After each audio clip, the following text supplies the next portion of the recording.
আমার কাছে ধরো আমি 70 জন ঢুকছি, ওকে রাইট নাও লাইফ নিয়ে সিরিয়াস বা পড়াশোনা বাদ দে ভাই, লাইফ নিয়ে সিরিয়াস এরকম আছে ধরো 35 জন।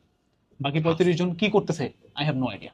মানে অনেকে আছে ভাই পড়াশোনা করে না, দিনরাত টিউশন করে, ভালো টাকা ওকে কামাও, ওকে হ্যাঁ তাও না টিউশনও পাওয়া যায় না, কিছুই করে না ও যে কি করতেছো নিজেই জানে ও না। নিজে জানে না এই যে মনে করো যে একটা কাজ করে ভার্সিটি ডিপার্টমেন্ট এগুলা গালিগালাজ করে এগুলো হ্যাঁ exactly. আর কিছু মিম শেয়ার করে আর ফেলবে না আর ওই যে আনাস ভাইয়ের ওই যে- আচ্ছা ঠিক আছে ওকে ওকে আচ্ছা এই কাজ তো করে। এরা মনে করো কিন্তু দেশের সেরা মেধাবী না, ডিইউ ট্রিপলিতে চান্স পাওয়া কিন্তু ডেফিনেটলি মুখের কথা না। এবং এদের ম্যাক্সিমাম টার্গেট ছিল বুয়েট বা অন্যান্য ইঞ্জিনিয়ারিং, তারপরে এখানে ডিইউ ট্রিপলিতে চান্স পাইছে অথবা মেডিকেল আছে কিছু।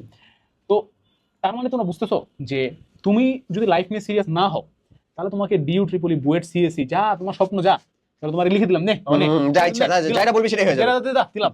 তাও তুমি যদি লাইফ নিয়ে যদি লাইফে যদি তুমি সিরিয়াস না হও, তুমি যদি ওইটাকে আঁকড়ে ধরে কাজ না করো তাহলে আসলে লাভ নেই।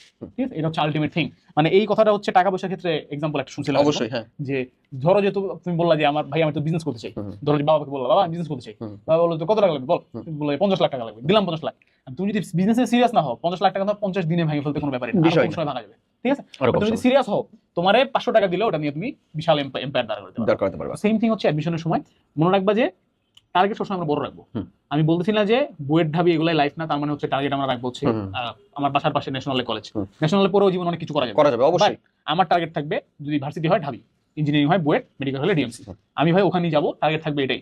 না হলে তারপরটা পড়বো সমস্যা কি, পড়বো পাস করবো জীবনে কিছু না কিছু করবো।